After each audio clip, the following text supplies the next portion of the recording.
আমাদের জমি 5 একর জমি নিয়ে গেছে। 5 একর জমির দাম 25 কোটি টাকা।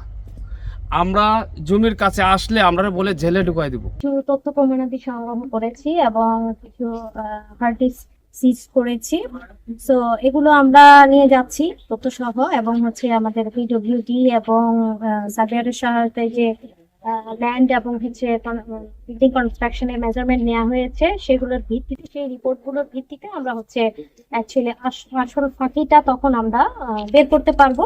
সো আমাদের টিম হচ্ছে এই তথ্যপত্রগুলো, সংগৃহীত তথ্যপত্রগুলো এবং অন্য যে সাপোর্ট করলো আমাদেরকে, তাদের রিপোর্টের ভিত্তিতে আমরা যে রিপোর্টটা পাবো, তারপর আমরা আসলে বলতে পারবো যে অ্যাকচুয়ালি কি পাওয়া গেল।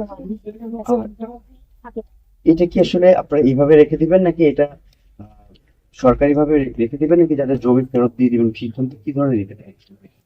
অ্যাকচুয়ালি এটা তো হচ্ছে, যেহেতু হচ্ছে তদন্তাধীন এখন তদন্ত সাপেক্ষে আপনার যে রেজাল্ট আসবে, তারপরে হচ্ছে আসলে ডিসিশন হচ্ছে কর্তৃপক্ষ নিবে। সরকার, আমরা তো আসলে ন্যাশনাল টাস্ক ফোর্সের একটি অংশ হিসেবে জাতীয় রাজস্ব বোর্ড, সেন্ট্রাল ইন্টেলিজেন্স এই অভিযানটা পরিচালনা করেছে।